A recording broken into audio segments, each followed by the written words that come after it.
કૃષ્ણ નિયતિમાં માને છે, ડેસ્ટિની. એનો અર્થ એવો પણ નથી કે કૃષ્ણને બધી જ ખબર છે એટલે જે સારું છે એ જ કરે છે, જે સાચું છે એ જ કરે છે. કૃષ્ણ નિયતિની સાથે કર્મમાં પણ માને છે.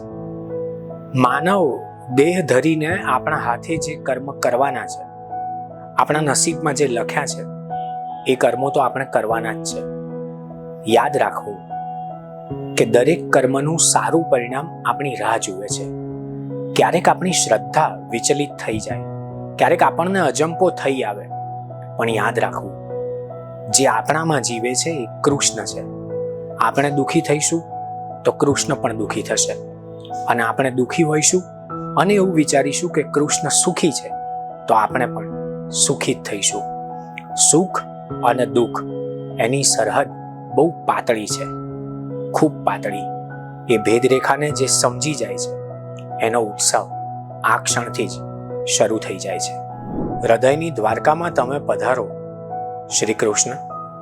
તમને ગમે એટલા માટે અમે દ્વારકાના આંગણે થોડા કદમ વૃક્ષ વાવ્યા છે. એના છાંયડામાં ગોકુળનો અનુભવ થશે. અમે તમને ગમે એવી રીતે જીવીએ, અમે પૂરેપૂરી શ્રદ્ધા સાથે જીવીએ કે અમારામાં પણ તમે જીવો છો. પણ ક્યારેક તો આ બે આંખોને તમને જોવાનું મન થઈ આવે, ક્યારેક તો મૂર્તિમાંથી બહાર નીકળીને તમને અમારી જેમ જ શ્વાસ લેતા જોવાનું મન થઈ આવે.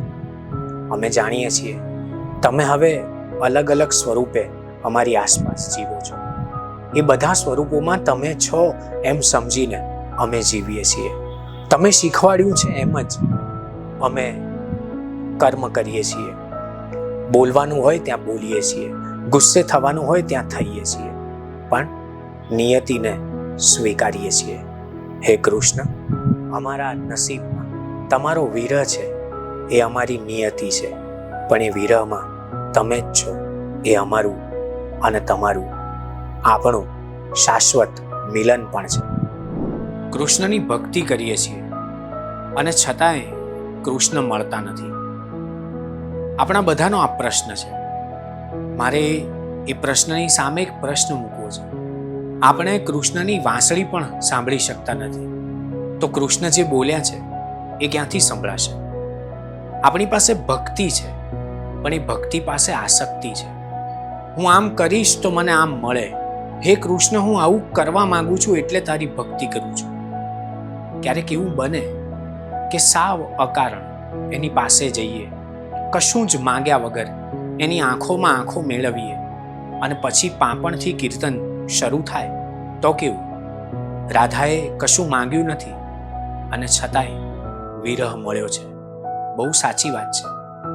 વ્યક્તિ હોય અને એનું સાનિધ્ય અનુભવાય, એમાં પણ એક દૂરતા છે, શરીરની દૂરતા.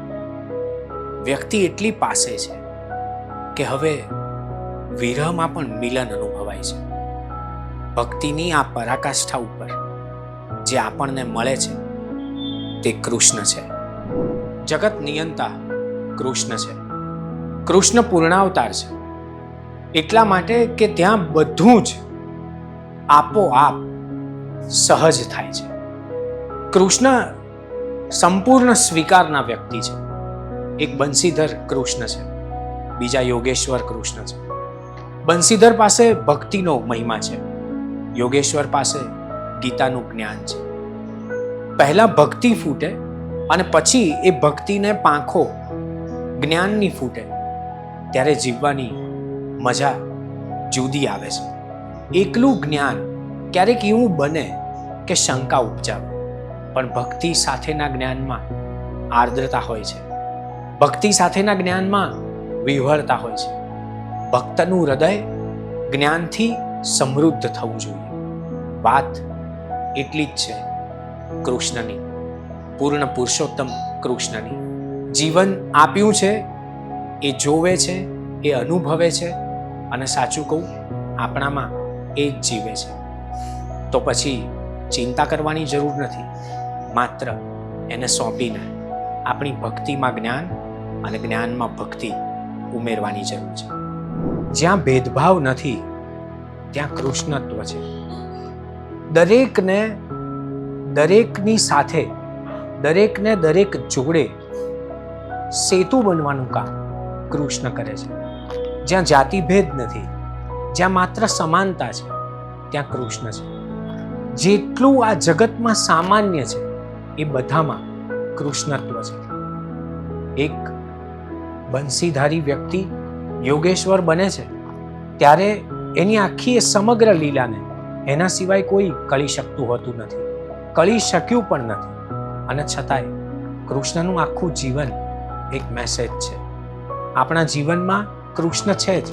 આપણે જ્યારે આપણી જાતને સામાન્યમાંથી કશુંક અસામાન્ય કરવા માટે પ્રેરીએ છીએ ને ત્યારે કૃષ્ણ આપણા સારથી થઈને આપણને ખબર ન પડે એમ આપણી જોડે આપણી વહારે આવીને ઊભા હોય છે. યાદ રાખજો, એમને બોલાવવા પડે એટલા દૂર કૃષ્ણ નથી. જે નિકટ છે, જે સન્નિકટ છે, ત્યાં બધે જ કૃષ્ણ છે.